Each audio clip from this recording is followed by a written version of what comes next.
Tommy Brat, and you're listening to today's Boondoggle. This is Mark Metcalf, and you are listening to today's Boondoggle with Bailey on Domain Cleveland Radio. You are listening to today's Boondoggle with Bailey on Domain Cleveland Radio. Yes, Kato Kalin listens to this all the time. Welcome to today's Boondoggle. Now, here's your host.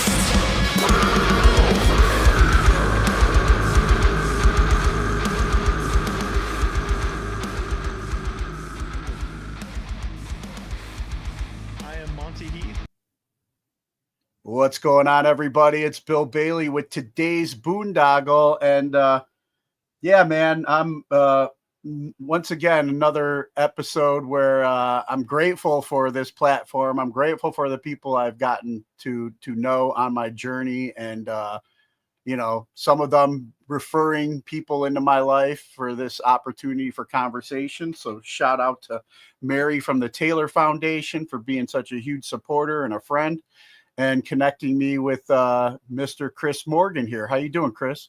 Hey, how's it going? It's good to be here, man. Yeah, man, I'm excited to talk about your journey and your story. You know, like we were talking before we went on, like reading through. I'm just, you know, I do this, you know, hoping that it impacts people out there, you know, others' lives and stuff. But at the same time, I'm a selfish and self-centered human being that I do this for my own therapy as well, you know, and I always get something from it. So looking forward to what I can get out of this today as well. But usually when I have people on for the first time, I like to get a background and go back with them. So do you remember as a kid what you originally wanted to be when you grew up? Oh, when I was a kid, I think originally what I wanted to be when I grew up was in the military. I was a military brat. My stepfather was in the army. We were stationed in Bamberg, Germany, and I grew up in that life.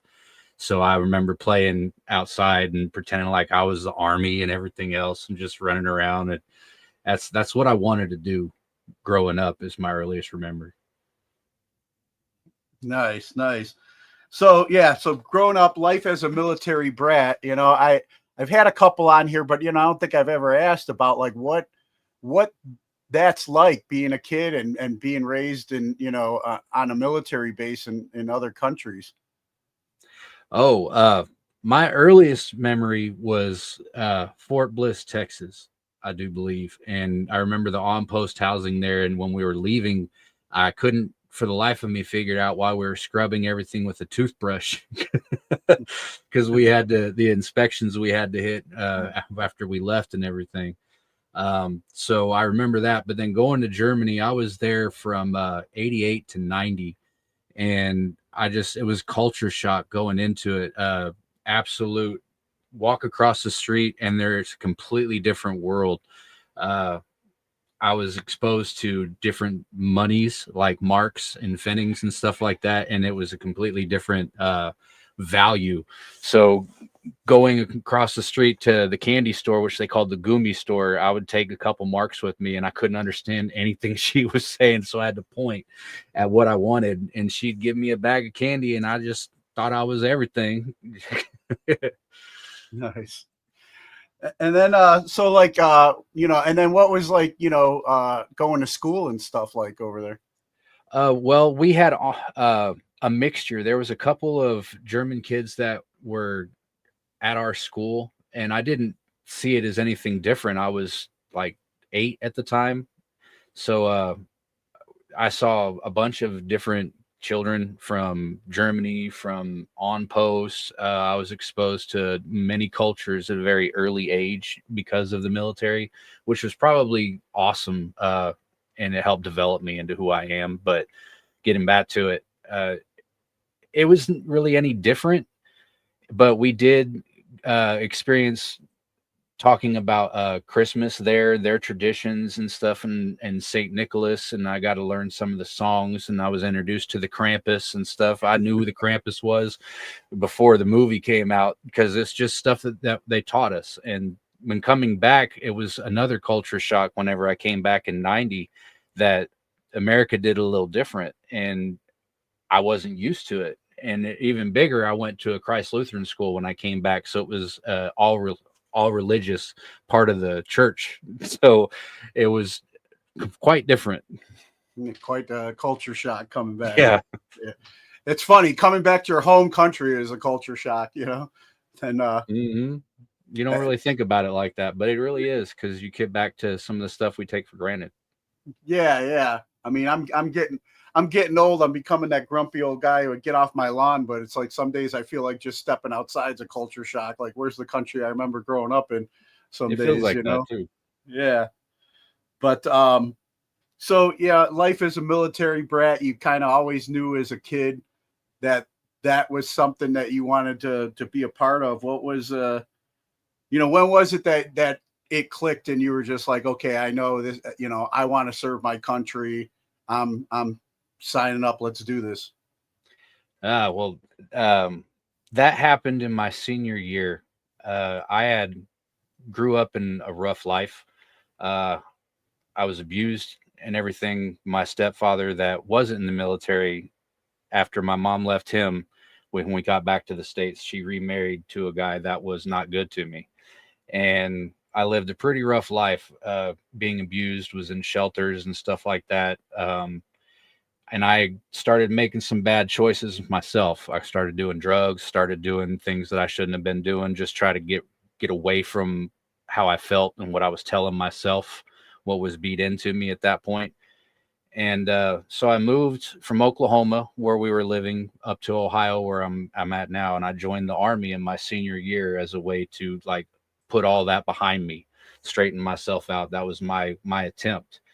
And so my senior year, that was kind of like the straw that broke the camel's back. I was gonna do it, come hell or high water. This is what I wanted to do with my life, and I figured that would be a good way to straighten myself out.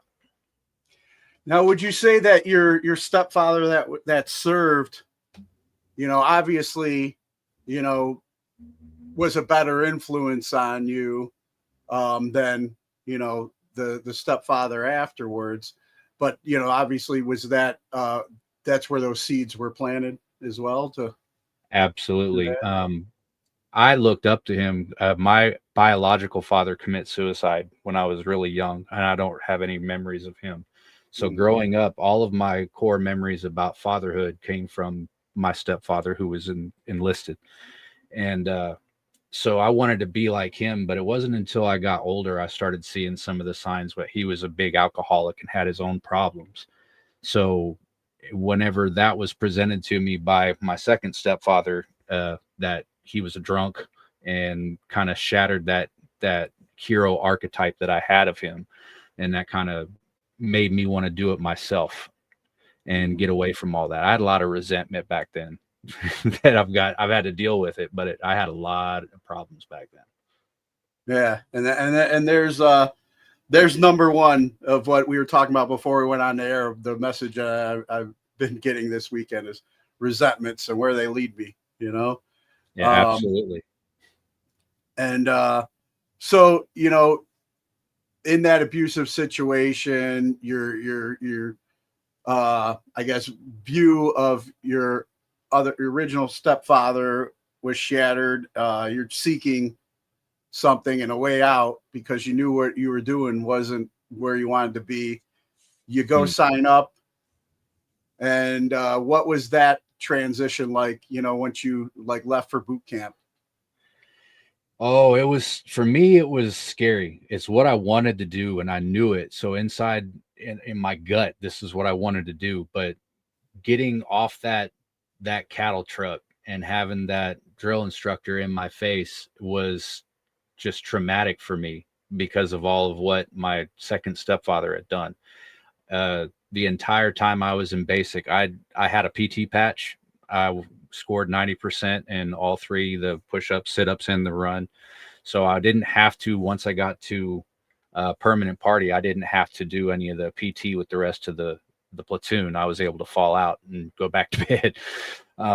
But going straight in, it was a really big having to deal with all that fear growing up of having someone in my face telling me I was worthless. And that really weighed on me psychologically.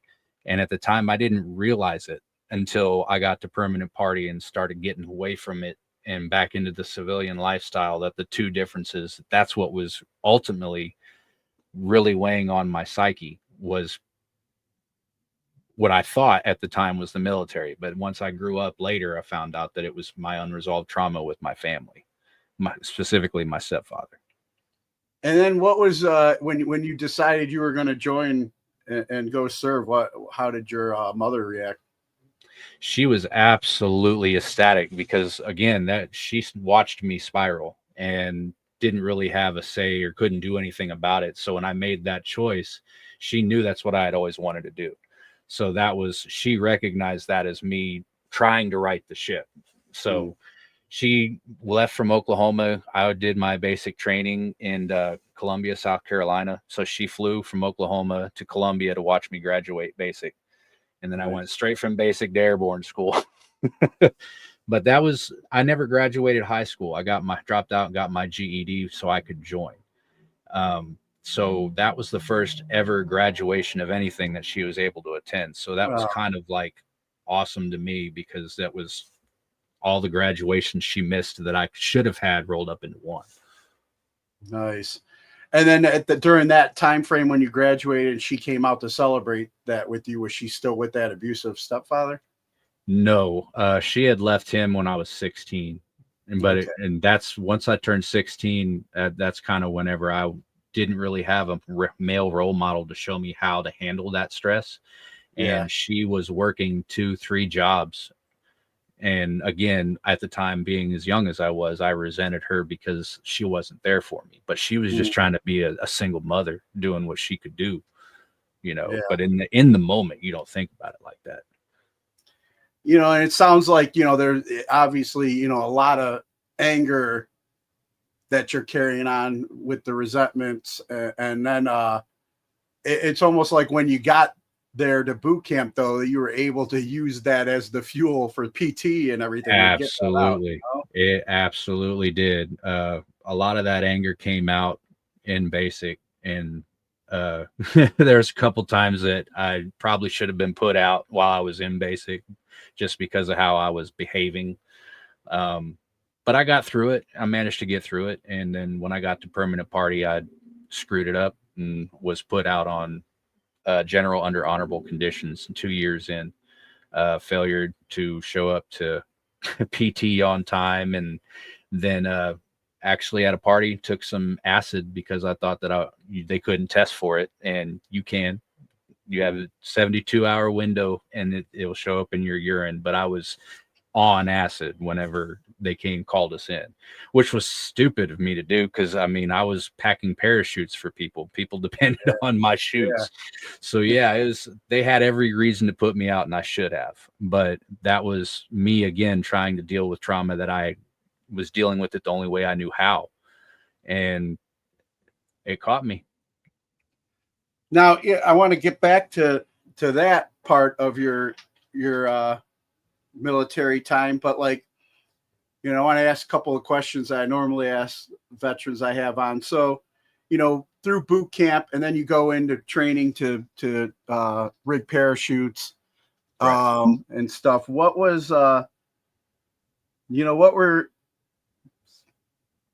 would you say is like one of the best places that you got to serve at? Was it? Did your enlistment just go as far as the training for that, or did you actually get to do a duty station and stuff? I was at Fort Bragg, North Carolina, and I was there for a while before I started acting up. But my favorite thing was probably Fort Benning, Georgia, when I was in airborne school. And for me, it was coming straight out of basic. I had to be airborne qualified before I could go to my advanced individual training, my AIT, to learn to pack parachutes, because the final test was to jump your own chute. So I had to be airborne qualified before I even went to AIT. Yeah, that's quite a final test. You better pack that. Yeah. Right. Well, no. I saw what you were doing the night before, so I don't want to jump your chute. Yeah. But going from complete lockdown of basic training, and then it was like permanent party for airborne school for 3 weeks. So it was like we got all our civilian clothes back. We got to go out every night and everything. So it was a real test of manhood as to how you're going to carry yourself coming out. But most of the people that I was in basic with were also 92 Romeo parachute riggers. So they were following me, had the same orders. So it was just, we all fed off each other's energy from basic, and we all graduated airborne school together. I don't think anybody from my platoon failed that cycle. Gotcha. And then, like you said, as time went on, your old, I guess, demons came back, but while you were, I mean, looking back now, or even like while you were in, what do you feel is something that you'll always carry with you from your time of service? Oh, my integrity. I have no problem telling my story and trying to do the right thing, even the bad things that I've done, the bad choices that I've made. It's molded me as to who I am, and I don't try to hide it. It's part of my story. So, and I think a lot of that started from my time in the military, owning my mistakes and everything. Yeah. And I didn't Personal recognize it accountability. at the time. Yeah, I thought it was everybody else's problem but mine at the time. But Yep. it came out in the long run. Yeah, that was probably the best lesson. Nice. And then kind of looking back, I know there was a lot of good times as well. We tend to find them in that camaraderie and brotherhood. Oh yeah. Is there like, what's one of the funniest stories you feel you could share from your time? Oh, I remember a couple of times in basic training is on Sundays, and there ain't nothing to do except clean the barracks. And growing up in Oklahoma, you end up kind of by default liking country a little bit. So the Dixie Chicks and Mark Chestnut had came through for a concert, and the choice was either go to this concert or clean the barracks all night. So of course, everybody and their cousin went to this concert, that even if they didn't know who they were. And watching all these dudes line up against this fence going straight down the middle of the pit where all the civilians are on the other side, and they're trying to holler at all these females. And it's just the funniest thing, because you can tell the permanent party people that are there to watch the concert, and they're just shaking their head at all these recruits. Like,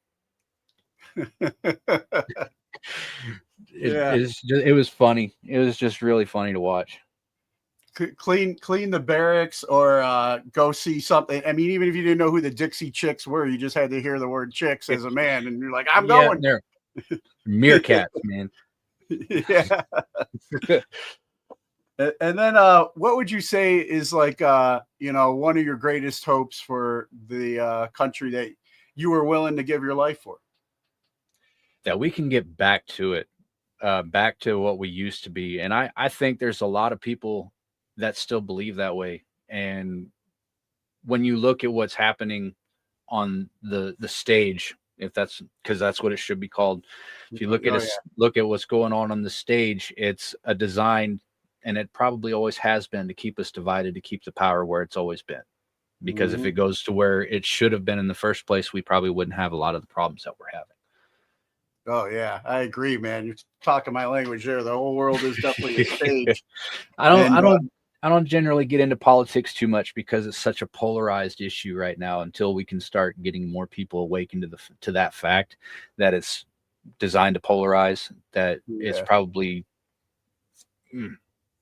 I look at it, because I'm still like a pro wrestling fan. I grew up watching pro wrestling, and then politics is just that to me, man. It's just like, the guy that we're supposed to boo and the guy that we cheer, they put on this show, and then they go back to the same locker room and get paid by the same people, Absolutely.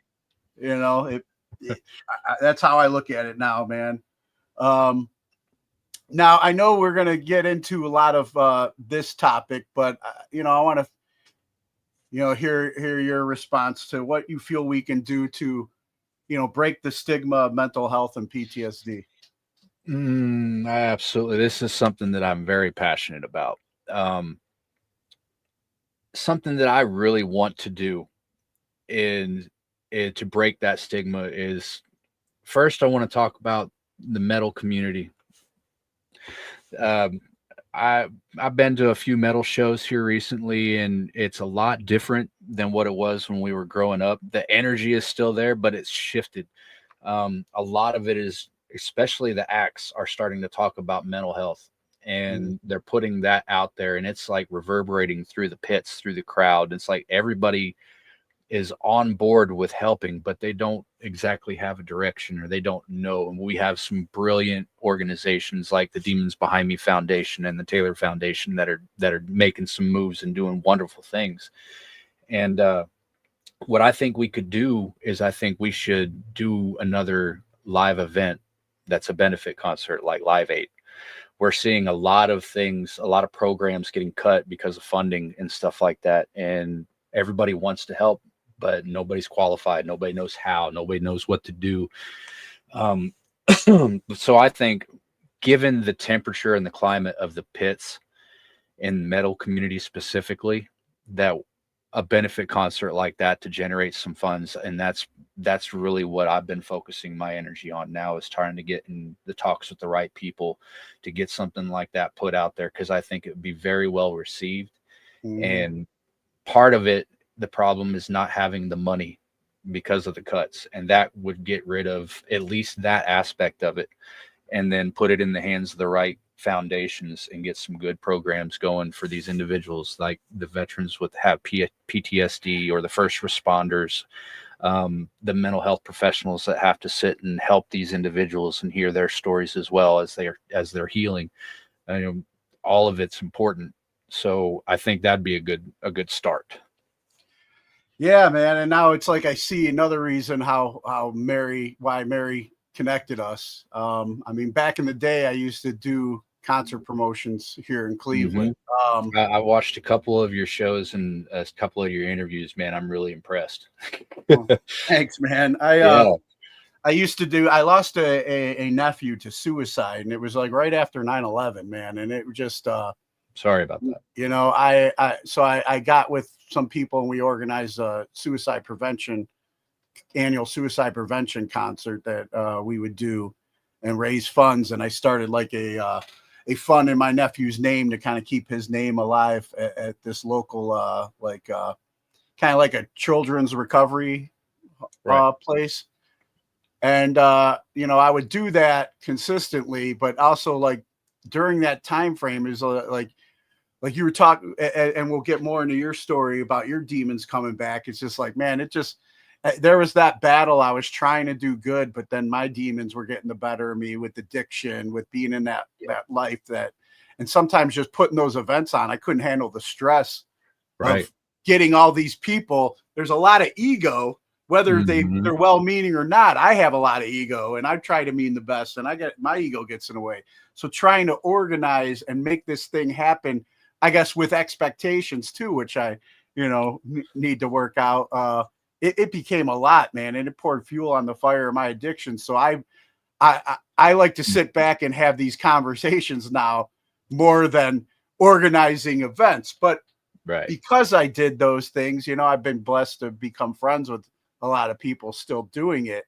So I in some capacity, I feel like we could definitely help each other make that happen. I'd like to. Absolutely. Sure. That would be exciting.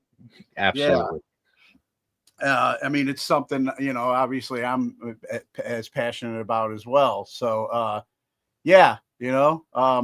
I think maybe I'm in a better place now for that. But at the same time, it's just like, I also know, because my ego would get in the way, that I'm this is all me, that I need people, today, and I think this is something we'll table and bring together, absolutely, off of this. Now I want to go back a little bit to your time in too, because I like to educate the audience too, as well as on military members and training. A little bit. Can you share a little bit about what the training was to become a parachute rigger? To become a parachute rigger. Okay. First, like I said, I had to go to airborne school, so I had to be airborne qualified. Came back and went to my AIT, and it was a lot of packing parachutes every day. Stuffing a very big parachute into something the size of a backpack is not very easy. And there is a method to it. Of course, the everything has to go in a certain way, and but most of it is just learning how to pack that, because that was number one. And then we learned how to pack the CDS loads that would come in and drop on the MREs for other plants or other places and stuff like that. And we had to put the little cutters on there so that they would disperse instead of a giant crate landing on somebody. So it was basically just that, and learning how to sew. My actual job was repairing the parachute. So all the static lines and all the cords and everything that would tear on a jump or something, we would cut those out and repair those, and they'd have to go through an inspection before they could get repacked. Now, I'm just thinking, because I know me too. How much, like, knowing that if you didn't get this right, that it could cost somebody their life. That how much did they train you on, like, kind of getting out of your head and dealing with that stress, or was there none? And did that, affect you? That kind of fed into a lot of me dealing with what was going on because of the pressure. But the way it was presented in the military was you could pretty much stuff this in here in just about any fashion, as long as this portion was in this part and this part was here. It was mainly just getting all of it to fit in the bag because it was so hard to do. But once you got used to it, it was a technique. It was like side to side, and throwing it in there. And then they taught you what to do if it didn't open right, which we did. I did happen to see firsthand. I saw an individual burn in and land in the trees, and the poor gentleman's battle buddy is the one who found him. They found his Kevlar, but it wasn't just his Kevlar that was in it. So yeah, it was, you see it, but it's not that often with 56, 58 people in the air with 7 birds at once. And something happens every once in a great while. That's still tragic, but it's not as often as what you would probably think. Yeah. Now, I remember at one point when I got out, I was, young dad trying to make more money for my family, and I got my CDL. I went through training to be a truck driver, but dude, I got in my head so many times on the highway because people, they've been driving like idiots for a long time. And then I just kept thinking, man, if I could take out a family with this thing, and I just freaked myself out and got to the point where it's just like, all right, this isn't for me. I have to find something else. I can't imagine, what it was like doing something like that. I mean, like you said, it's few and far between, but at the same time, I'm my own worst enemy in my head a lot of times, and I'll overthink and freak myself out. So I don't know if that kind of started playing a role in your, the stress and pressure of that played a role in you kind of falling back into. It really did. It was the pressure of, here I am, I'm doing an adult job, but I didn't feel like an adult. I didn't really get taught from a male's perspective a lot of things that I probably should have. I was kind of by my mother's need to provide, and she wasn't around as much as she probably would have liked to have been. But not having that male role model and didn't teach me how to handle myself under those types of stresses and manage my emotions and everything else to keep them in check and do what needed to be done. So I had to figure it out on my own. And instead of facing it, I ran from it and ran straight back into the lifestyle that I had. And as long as I wasn't doing it, then I wasn't going to hurt nobody. And that's kind of the mentality that I took on. I tried to change my MOS and go into something else. Like I wanted to be infantry. When I went in, I told my recruiter I want a guaranteed airborne status, and you have to be airborne qualified to be a rigger. So I wanted to change and everything, and they couldn't. My field was hurting too bad for my MOS, so they wouldn't reclass me. And so I didn't necessarily make the conscious choice. It was more, I just like, yeah, I can't do this, and mentally quit because I couldn't deal with the the responsibility of having somebody else life in my hands to that degree. Because I couldn't control what the chute did. I couldn't Yeah. control what the chute did. And if I was there standing next to somebody with a firearm, and that would have been different, because then I would have had somebody there with me. But a lot of that came from my traumas. Again, I was Yeah. always alone. Gotcha. So as that pressure started, building up, obviously, we find ways to numb when we're afraid, when fear starts setting in and trauma start coming back. Yep. And it unfortunately, like the drinking is kind of like enabled in the military environments. We all It just is. like blown off steam and celebrate and drink, and that's encouraged. And Yep. if you don't mess up too bad, it's you're good to go. But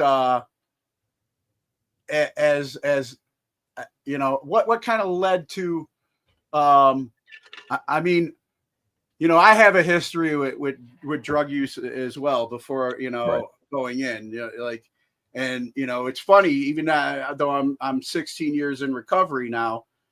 When I look back, I can say, okay, well, drinking led me to do this. This was bad. When I did this, when I put this up my nose, this led me to do something else that was bad. And I don't ever want to go back to that. But it's weird because I got that other part of me that's just like, when I did psychedelics, I kind of always had a good time. It kind of felt, I don't have any look back with regrets. Not that, I'm in a program, I got to be held accountable. I can't make that, I can't go back and do that either. Right. But I also see and read all the healing opportunities it has for people if used correctly, medicinally, for PTSD and stuff like that. But anyway, obviously that's not why you did it when you were in. What kind of led to that? Well, like I had said, before all that, I was numbing out with alcohol, marijuana. Growing up in a little podunk town that 4,000 people, that was pretty much all that was available, and it's probably good to me that that's all that there was, because Lord knows what I would have done to myself. But going into the military, we had always been told growing up that you can't test for acid. You can't test for acid. So whenever the opportunity became available and they were like, do you want to try acid? And I was like, yeah, because I can't get tested for that, and it would have. So yeah, I got in a lot of trouble, and like I said, I should have been, but at the time, I was the victim, of course. It was because everything that had happened to me, but I didn't understand at the time that my actions are my responsibility, regardless of what's happened to me. Now, I remember too, like, I spent a majority of my career in the reserves. And, it was just like, okay, I hung out, I was doing shows, I'm hanging out shows, drinking's cool, whatever. You don't have to worry about. Right. And then some of my friends would be smoking weed. I'm like, man, I really can't, because I know like once a month I'm going to be in there, and I'm going to have to give a piss test, and that stuff like stays in your system. So it's like, I wouldn't do that. But then when somebody talked to me and, introduced me to cocaine and said, well, if you just don't do it, a week or something before, and you drink a lot of water or whatever, it should be out of here, and I thankfully I never popped, on anything, but my time with psychedelics was probably before I went in, and of course, you say, the recruiter asks you, oh no, Yeah. But yeah, and the same thing. I think, I heard something about like maybe like a hair test, they could find it, and they try and scare you like, hey, be honest, because they'll find out, They will. and but luckily during my time frame, that I was able to make it in. Like, what exactly test did they do on you? Were Oh, able it to was find? UA. It was UA, and like I said, that we were on a 2 hour window. So anytime that they called, we had 2 hours from the time the phone call hit for us to be standing on the tarmac ready to go anywhere in the world, because Okay. we're the 82nd Airborne, right? So whenever they called, like I said, I was still tripping. I was still under the influence of the LSDs. Yeah, So yeah. Unfortunately, it that's like was, an all-nighter. You gotta yeah, I mean, yeah. and there's nothing you can do to get rid of that and sober up. You just have to ride that. And but they are finding out that for PTSD and microdosing, things like mescaline, even MDMA has been helpful for people getting off of that. And I'm all for it, if it's positive like that, but not the way I was doing. Yeah. But it's like, so yeah, so you were on call. Like, I know, like, if we had like duty, if our duty station was on whatever that weekend, it was just like, you better not, mess around. But if you weren't on Hmm. duty and were on liberty and you had that, you know, um, but were you like, would it happen? I mean, were you guys like, would would you get the call all the time, or you were just kind of expecting, It was I'm not, random. yeah, like Random. It could have just, been in week 1 of the month, and then another time in week 3, and then it could be 2 months go by and you don't get nothing. yeah, It's like being on call. it was just the luck of the draw, unfortunately for you. And you're just like, all right, Yep. I should be good. Let me enjoy this little trip I'm going to go on. And then, so then you ended up like, you had 2 hours to show up. You're in that. Mhm. You didn't show up then. Oh, I That's did. I showed up. okay. Well, like, how were you, like, cause you said you were UA, you had unauthorized Yes. absence. How did, Oh no, your analysis. oh, your analysis. Okay. Yes. Okay. Yeah, That's what I yeah, was. urine tests. So whenever it came in, is that not everybody at that formation is going to get UA. They just call out random social security numbers. So not only was it just luck that it was that night that we got called in, it was also luck that after the 10 plus times that we've been called in before and I hadn't been asked, that this was the night they were going to test me. Yeah. And your pupils So probably didn't help you with it that was either. going to happen. It was supposed to happen that way. Yeah, yeah. I was gonna say, even if your number wasn't gonna get called, probably somebody looking in your eyes might have. Oh yeah, it was pitch black, so I don't think anybody probably would have noticed unless I was doing something insanely dumb, and I don't remember doing any of Like that. wearing sunglasses or something. Yeah, right. But I mean, what do you feel was going on with you during that time where you were just like, yeah, let me check out with this. And with taking that, Yeah, oh, it was purely because I was at a civilian party. I don't really like alcohol. I only did it because I couldn't do the things that I found comfort in, which was the pot and some of the other stuff that I had done, like pills and stuff. Um, but so I didn't like drinking a lot. I didn't like feeling like I didn't have the control over myself that alcohol tends to do. yeah, Um, so when someone had said, "Hey, you can do this," and you just sit there and laugh while you look at cool shit, and that's what I did. yeah, um, but yeah, which was really my driving influence behind doing it. My motivation was that I wasn't going to get caught, and that if even though I didn't have control, it wasn't going to be causing me to do dumb things, and it was going to be a wild ride, and it was, but not the one that I wanted. no, the stop at the No. end wasn't Yeah, too good. yeah. Um, so then you pop. Mm. I mean, I think you're one of the first veterans I've had on with the, a general other than honorable conditions. What was Yep. that process like that you can share when the results when the results come back to, you know? Well, of course, automatically, I'm not allowed to do my job anymore because it's a safety concern.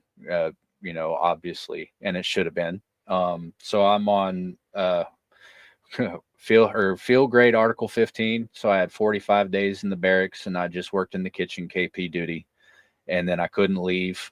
They busted me down from private first class. I was due for my specialist, and they busted me down to E1. And all this stuff I took with stride, because like I knew what I'd done it wrong. I was wrong with what I did. So and then they put me out in general under honorable conditions unless I wanted to fight it, and with the CI, the Criminal Investigation Department, CID. And I was like, no, I don't want to fight it. Obviously, I did this. There's no hiding it.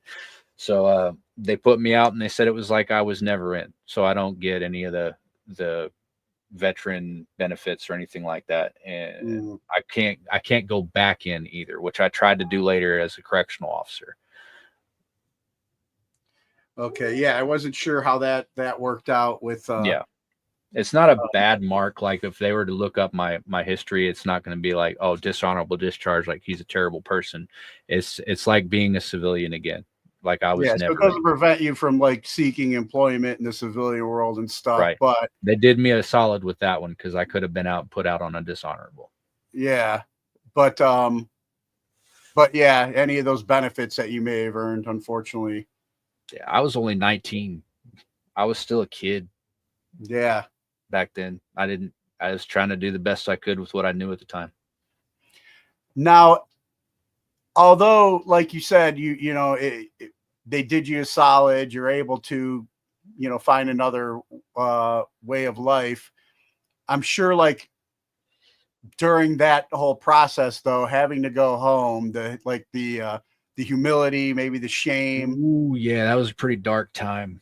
Yeah, let's talk a little bit about processing that, because you had the trauma of the stepfather telling you you're not going to amount to anything, and then all of a sudden this happens, and it's just like that because I struggle with that too still, and I'm trying to figure out exactly like where all I got it from, because I actually had I had ups and downs with my dad. He was a World War II Marine and that had PTSD, but I recall a lot of times he was trying to mentor me and build me up, and I didn't always listen, Right. But there's been this struggle with this record that plays in my head that I'm unworthy of love. I'm, Have that same album, dude. Shame and guilt. I know it sucks. It's like a top seller for a lot of us, unfortunately. Yeah. I got to change the record, and I've been learning tools to work on that. But I self-sabotage. I'm in a really good relationship with a girl that's a first responder, firefighter, EMT, and she's got her own stuff, but we're both working on our stuff to be better. But I will screw up people trying to love me. I'll screw up, whatever, because I'll start believing that record. So you have that. And then when something does happen, like getting put out, like if I'll get it, somebody doesn't call me back or text me right away, and I'll be, hey, text me because I am this. So, what I'll make whatever excuse to make those lies a truth in my head. Right. You got to what was that time like for you then? Oh, wow. When I first got out, I was also singing for a band at the time. I've been singing since I was 5. We used to jump on my bed singing the Billy Joel and Dirty Dancing soundtrack all the way through Jackal and Twisted Sister is what I grew up with. So I went straight into some of my civilian friends that were trying to put a band together, and dove straight into music. That has always been my place to go, that aside from the lifestyle that I was living, that's what I would jump into, was my music. So I joined the band, and we started doing a lot in the local area. And where was this area at the time? I was still in Fayetteville, North Carolina at the time. I just moved in with some of the civilians that I was hanging out with whenever I was enlisted, doing some of the stuff that I was still doing. So I didn't really learn my lesson. I just continued on partying, and was really trying to follow my dream as a rock star now, because that was the other thing that I wanted to do. And we were doing pretty good as far as that goes. We were booking shows. We were playing a lot. We got signed by a record label. It was a little local label, but to me it was huge. We got signed by Daxwood Records. I did a kind of like a poisonish song that was a single that I think Bret Michaels would have been proud of. That was #1 on the internet radio for a while for soft rock. And then from there, I ended up leaving because the person I was living with went further down the rabbit hole than I did with the drugs and alcohol, and kind of lost his touch with reality. Threw all my stuff out in the front yard, and I had to just abruptly leave.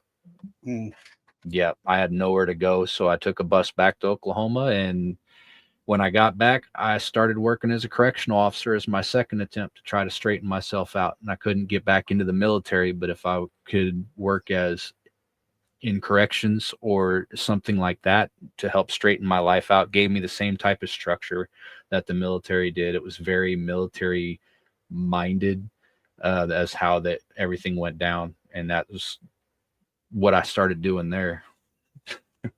Just ran from everything pretty much.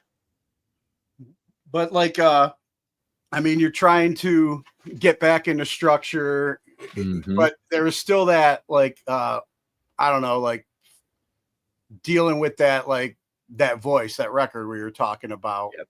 Yep. When did you get to a place where it's like you finally were like, hey man, I got to start getting some tools to fix this record or change the record, you know? Well, when I got back and was as a correctional officer, I was also singing for another band called Coherence. And while one of the nights while I was playing with this band Coherence, we were at practice and I got electrocuted and was blown into a door, and it broke a couple pieces on my L5, on both sides of my L5. And I need to have a fusion plate put in. Well, I was 26 at the time. Fast forward to just 3 or 4 years ago, just trying to get through life and do what I could as a man, knowing what I knew. And then my back gave out and I couldn't move, couldn't walk. I had a walker. I had to 6 months I spent in the bed by myself. And I got really low and I put a gun to my head whenever I was about January of 2022. I made the decision not to do it that night and not follow my father's footsteps, and I enrolled in college. And just recently, September, the beginning of this month, I graduated with my BA in psychology. Nice. And what was the like? What would you say was the guiding force or inspiration for choosing that field? Oh, I just had enough. I have kids. Wanted to be there for my kids, and hearing that voice that was fueled by all that resentment and all the things that had happened to me. That voice had been stronger than ever while I was on that bed for 6 months. And it was just, it culminated to a point where I wanted it to be done, but I didn't want it to be over like that. So the only person that was going to be able to change that was me. So I went to college. I put myself through college, graduated, and saw counseling, was able to get a lot of things off my chest and was given some direction. But I also got my state certification for peer recovery support. So I'm state certified here in Ohio, and I'm also state certified mental health professional now. So it's just everything is starting to get to where I want it to be. And I'm enrolling. I haven't heard back yet, but I'm looking at getting my MSW and for my master's work so that I can be a trauma therapist and help other people go through exactly what I went through and be what I didn't have. That's awesome, man. Yeah. I know, like, you know, when I went to college too, and I was looking at similar routes during that time. But when I was learning the tools that I was supposed to use to help others, I was using them on me to help me along the way, as well as, you know, then knowing what to seek outside with counseling and stuff. And I know for myself, man, some of the worst things is like that isolation when we're cut Yes. ourselves off and we're alone and we're stuck in our own head, like you had to be during that time, because everything Yeah. else is like we could, if we're active and able to move, man, we could distract ourselves, and Yeah. maybe not always the healthiest ways, but we distract ourselves from being stuck in self. Yeah.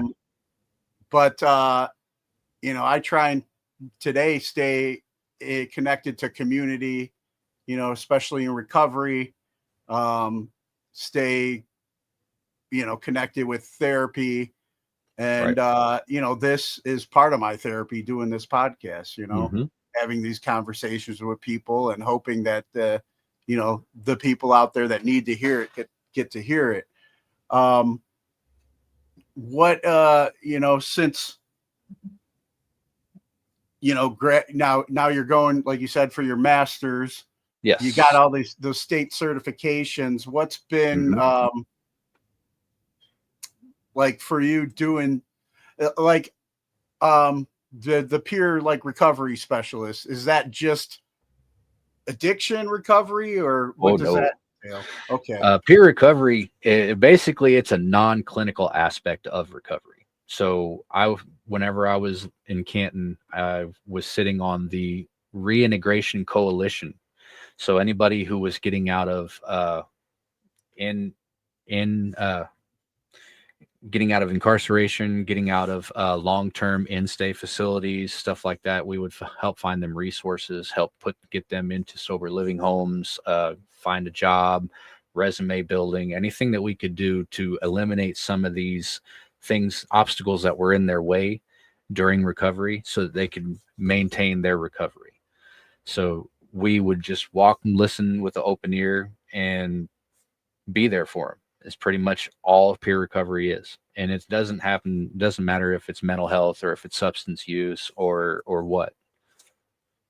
So, and Gotcha. that was a beautiful thing to be a part of, because that really pushed me into the field that I'm in, all the way. Because going to school for it's one thing, learning everything is one thing, but when you get on the ground and you are seeing the homeless population as much as it is in the Northeast area, you start to bleed a little bit at the heart, and you start to really look as to what you can do to help other people, and in that process you start to heal yourself.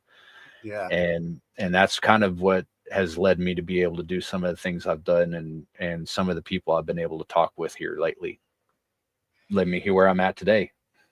Yeah. Yeah. Like, one thing that is stressed in my recovery program is just like, helping the next sick person, helping others is truly helping ourselves, because it takes us out of self. It takes us out Mhm. of, being in our head, because we're focusing on, helping somebody else. And, yeah, it's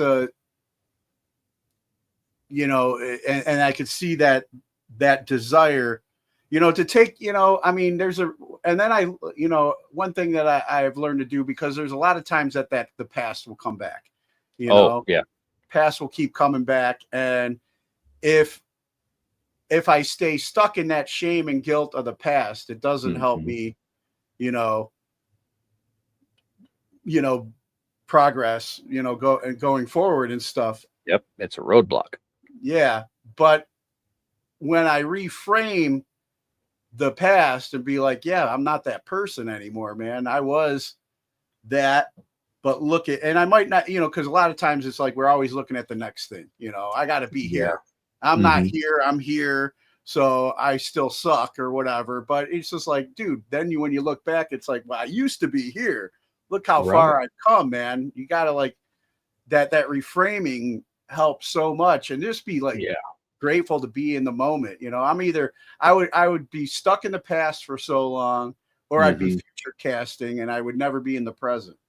Absolutely. Sometimes our expectations can really cloud what reality is, because reality is never actually what our expectations are going to tell us it should be. So once we can accept the reality for what it is, and a lot of times it sucks, but you learn in that reality. A lot of times, that's for me. It was. I went through all the crap and the bad choices that I went through, and it molded me into who I am. And it's made me a lot better when I help other people. So now I've got all this experiential knowledge that I can put out. Be like, yeah, I know, I kind of know how that feels like, man. And this is why. And I've been through something similar. And I think that's probably a lost art that we're seeing in society today. And as a whole, is that we're not really talking to each other to understand the other person. We just really want to get our point across, and it's very ego driven.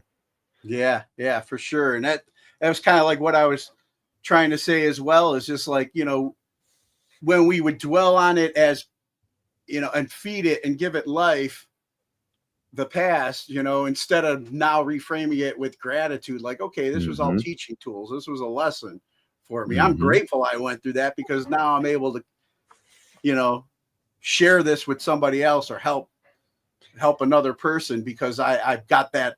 It's almost like that's my resume, you Right. know, to be able to sit there and qualify to be able to help the person that's currently in it, you know, and help it not suck as much, to Yep. let them know that there's a light at the end, you And know. that's, yeah, that's kind of, and having that mentality is what led me to doing the volunteer work that I did for the Demons Behind Me Foundation. And that's how I got introduced to Mary with the Taylor Foundation.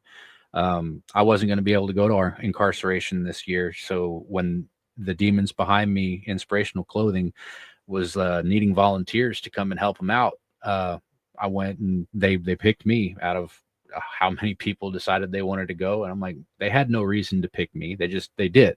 So when I went there, and that's exactly what they're doing. That's their mission, is to connect with people and put their demons behind them. And it's like, this is exactly what I've been wanting to do. So I was where I was supposed to be. And that's how I met Mary, because they have a shirt that is partnered with the Taylor Foundation, and they're getting some monies from the shirt and donating it for PTSD and service members. And I think it's just wonderful what both of those foundations are doing. And through them, that's how I got in touch with you. So I think, like you said, being able to put that positive change back out there, it's starting to grow. And I'm seeing it become more of the mainstream in certain pockets of society, where that's really what people want to do. But we're seeing it at like the festivals and stuff where it's accepted, and I really want to see it branch out and become a mainstream in society again. Yeah, man. And before like, you know, I mean, I got to meet Mary a few years ago at incarceration, and then we immediately kind of formed a friendship. And before they even had teamed up with Demons Behind Me, that was another one that when I would go explore the tents, I was like, that one called to me. You Yeah. know, I loved you know, I just love that saying, you know, that's a motivational slogan for me, because, you know, it's like the demons in my head, you know, when they try to plant, you know, their flag again in my head, I'm like, no, man, get behind me. You're behind me. Yep. You're not my president anymore. So it's like, that's the message I would get. So I supported them, and I've got hats and jerseys I bought from them to remind myself of that. And then I was, you know, I was, you know, very happy to see that the Taylor Foundation teamed up with them Yeah. to help get the word out about them as well. Now, so you got your bachelor's, you just graduated your bachelor's in psychology. Are you presently Absolutely. enrolled for your MSW, or you're getting ready to? Well, I'm getting all my stuff together. I was originally going to go to Cleveland State University, but they don't start until but twice a year. And when I graduated, I had missed the start date by like 2-3 weeks, and I would not have had the bachelor's degree criteria met yet in order to be enrolled. So I'd have to wait a whole nother year to start. And I was worried about losing my steam, because I just went straight through, and I got good grades on everything. You know, I'm 45 years old, and I didn't even graduate high school. I dropped out when I was 17. So, you know, I was really proud of myself. I didn't want to lose that steam. So I went ahead and applied at a couple different places. And I'm trying to get going. Walden is probably the one I'm going to end up with. I've been talking with them a couple of times. But I'm looking at starting at the beginning of this next year after the holidays, so I can get it knocked out. and Yeah. get my state testing so I can be get my LSW and eventually become a trauma therapist. What now what area of Ohio are living at? I live in North Central. It's just like right outside of Sandusky. Okay. And then so you would have been commuting to Cleveland State or just doing it online? Online. Okay. Oh yeah, I work full time, go to school full time. I was a full time online enrolled college student, plus working 45 hours a week, and being a father. And being a So you dad, had yeah. no time. Yeah. Okay. Yeah, I don't know what I know, like, I went to Cleveland State as well, and they would team up with like Akron U. They had a pretty good program, I think, for that field. BW's down the street from me where I'm at. But I don't know how many is like, has everything entirely online. But yeah, I do understand like the keeping the steam going.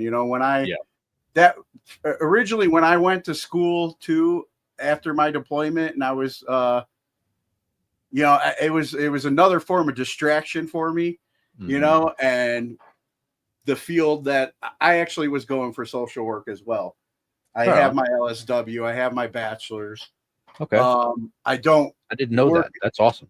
Yeah, I don't work in it. I had like a different experience then, and a lot of that's on me because I just wasn't ready. I was using it as a distraction before I really started dealing with my stuff. But I'm diehard. I was just like, I'm committed. I'm going to get this thing. But I was actually, working towards my master's when I had like a little bit of a breakdown and was on academic probation. All kinds of stuff happened, and there was resentment and bitterness, towards that happening. And like I said, I can't look at the whole entire field as being like that because of my experience that happened. And that's a whole nother episode I can get into, or we could talk about offline. But maybe I have some things that I could share with you that can help you on this journey. Absolutely. Well, I'm open ears for any of that. Yeah, but I don't know. I'm where I'm at now. I kind of like use this as my platform and my therapy, and hoping that it's available there to help others as well, man. And looking forward to your journey continuing. What is the goal? Oh, yeah. What is the goal for you down the line? My goal, like I said, I wanted to be a trauma therapist. I really want to be prominent in that field in trauma therapy. Everybody needs it, obviously. Everybody's got something but I really want to be the person that other people didn't have, like I didn't have. But right now, I really want to do this Live Aid thing. I can get all the training in the world to help somebody, but if there's no monies for the program to get it going, then we're kind of at a dead stop. So we need to be able to generate some funds, and that's what I think I'm looking for now, is trying to find some corporate sponsors and stuff like that, and get some like-minded people at a table, and let's sit down and get this done. Let's get this knocked out. We raised $130 billion for Ethiopia in 1985. If we were to even raise a portion of that in today's money for the mental health field, it would be a game changer for a lot of individuals here. And I'd like to do it around the world on one day. We did it in Philadelphia and Wembley. I could think of about 5-6 other spots and do it like hands around the world, and check in spring break style, and have different bands or different prominent influencers checking in and seeing how much we can. You think what that would do for our society? We really need something like that to unite us today. And I think that would be a good way of doing it. Yeah, I agree, man. Sounds good. What was I just gonna say, man? I was just thinking about shit. I hate when that happens, we're showing our age, but yeah, just great. I definitely think this is something that we can try and plant seeds and get the word out Mhm. about, and I think would I've be a spoke with Mary great about it, thing. and she's on board with it too. So it's Yeah, and definitely something that I think we need to talk with the right people and gauge the climate, because I think now is a good time to pull a trigger on something this big. We yeah, need it. The world needs it, but the mental health field needs the money, and this could be a good catalyst to put everybody on the same page again. yeah, definitely agree, man. Um, so yeah, so you're working on that, and then like going is there like do you have any, like, are you thinking about also opening up your own practice or anything like that? Yeah, Or, eventually, I working for definitely an want to. organization. Yeah, I definitely. I mean, I want to work and gain knowledge and learn from everybody along the way. But I would like to open my own and of course leave that legacy. I have children and stuff like that that I would like to make sure that they at least have some education coming into it and knowing that you can do anything. Seeing me go from nothing to building all that, that could be a perfect end platform. Um, but what I really would like to do also is start my own nonprofit for peer support. Everywhere I've turned around here, there are peer support programs but they're not funded, so it's all voluntary, or they don't even know what peer recovery support is. And unless you're in like Cleveland or Akron or Canton or some of these bigger places, I think it's such a vital aspect of recovery just to have somebody. It's not like having a sponsor. Um, they walk with you and they help you with other aspects to make sure that you can stay recovered. Yeah. Uh, I think that having a foundation that can fund programs like that in everybody's recovery and meet the need that they have specifically instead of a cookie cutter format, we'd see a lot less individuals relapsing or staying in recovery a lot longer. I know that there's few guys at the VA that's their job. They're Hmm. specifically like peer recovery specialists. So Yes. I mean, wouldn't that be quite a story for you to work for the VA at some point? Hmm. Giving back uh, in that That's definitely capacity. something I'd look at. Yeah. Um, well, Chris, man, I'm glad we got connected and we got to have this conversation. Before Me we get too, ready, man. It was good to meet you.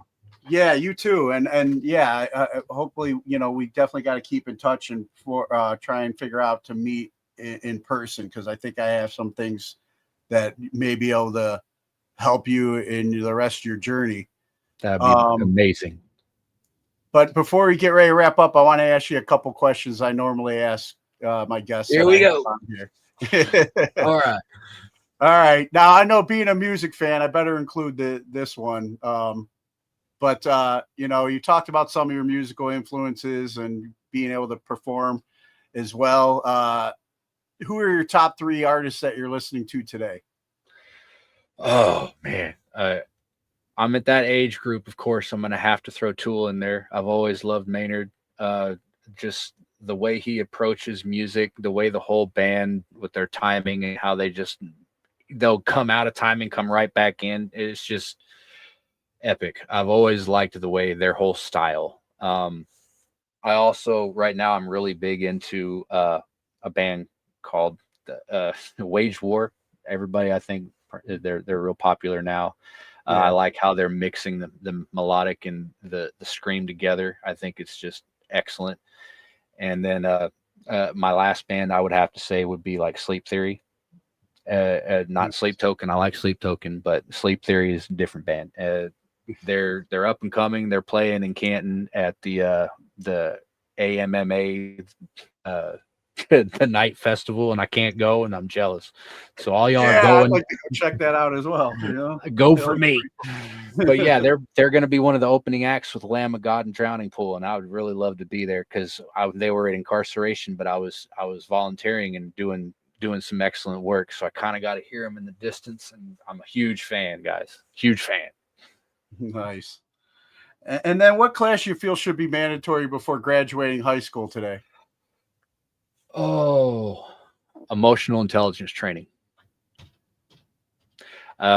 to elaborate on that a little bit, emotional intelligence training would help you understand and label your own emotions as well as the emotions of others. And it leads into how we communicate with each other, how we conduct ourselves. And I think if we were taught how to recognize and manage our emotions at a young age, and it's just the norm, because some people it takes longer than others. Some people they might take them much longer than others. Mm. But if it's something that we understand is at a young age that it's nothing really bad, they're not a bad person, they're just having a harder time, maybe that we might see a different society, or Yeah, at least a better understanding of it. So I think at least an introduction to how emotions aren't scary would be a good thing. I'm a 52-year-old man still trying to get that one right, you know, Yeah. some days. Yeah. So, yeah, I'm one of those slower learners. And then, who are 3 people who've inspired you and you can credit for making you the person you are today? Oh, that's a good one. Well, my grandpa, my mother's father, his name's Donald Dorn. He's no longer with us. He passed when I was 18. He was a World War II Navy vet. So I almost went into the Navy because of him. But I went to the Army instead. And he would tell me stories and then stop and wouldn't go any further. And so he would always shelter that from me growing up. And he was probably the most gentle but toughest person I ever met, to be able to maintain himself and his composure the way that he did, with all the stuff that I knew he knew I did, and what my parents had done and everything. And it's just, so yeah, I idolized him. And then I also like to thank my stepdad that treated me as bad as he did, because he showed me how bad humanity can be, and a clear example of what not to be. Mm. And that was kind of how I modeled myself, and was really the only flag that I had, was exactly who I did not want to be. And I never wanted to make anybody feel the way he made me feel. And without that example, I don't know if being where I was mentally, not having that guidance, without having that sheer, definitive, clear-cut example of what a true asshole looked like, I don't know what I would have turned out like. Maybe I could have been a little bit more like him, but I knew I didn't want to be that. So I thanked him for that. And then my kids make me who I am. They don't know what I know. They're innocent, and I envy them for their innocence, for not knowing a lot of the stuff that's going on. But they made me who I am today. They're the driving force behind why I make the choices, and why I stop and practice the pause before I make choices anymore. And is this going to be beneficial to me? Is this going to be beneficial to them? Is this going to be beneficial to others? So yeah, they make me who I am now. Awesome, man. And then, any message you have for our military members currently serving overseas? Yeah, brothers and sisters, we'll never be able to forget the sacrifices that you're making. And when you come home, y'all deserve a much better welcoming than what you've been getting. And just know there are some individuals here that are trying to fix that and right that ship. You deserve everything that you get when you come back. It should be positive and with open arms. There's people out here that are being treated far better than our veterans when they get back. And it absolutely is devastating that they're almost forgotten when they come back. At least to them, it feels that way. And you're not. Just know you're not. You mean the world to all of us here. Thank you. Awesome. Well, Chris, man, I appreciate your time and your transparency, and Always, yeah. Shout out to Mary for connecting us, and Mary Mo. yeah. let's definitely keep in touch, man. And Yeah, anytime. yeah, it was good talking with you tonight. I did receive the message that I said I needed. I was going to hear during this. You got to this change the record. Yep. You got to change the record. So yeah, thanks again, man, for your time. It was good talking with you. You too, man. Take care. Alright! Listen up! Hold on to your seats. Grab your girls, grab your beers. Hey everybody, this is Charlie from Anthrax, and you are listening to today's Boondoggle. This is Mark Metcalf, and you are listening to today's Boondoggle with Bailey on Domain Cleveland Radio. You are listening to today's Boondoggle with Bailey on Domain Cleveland Radio. Yes, Kato Kalin listens to this all the time. Welcome to today's Boondoggle. Now here's your host.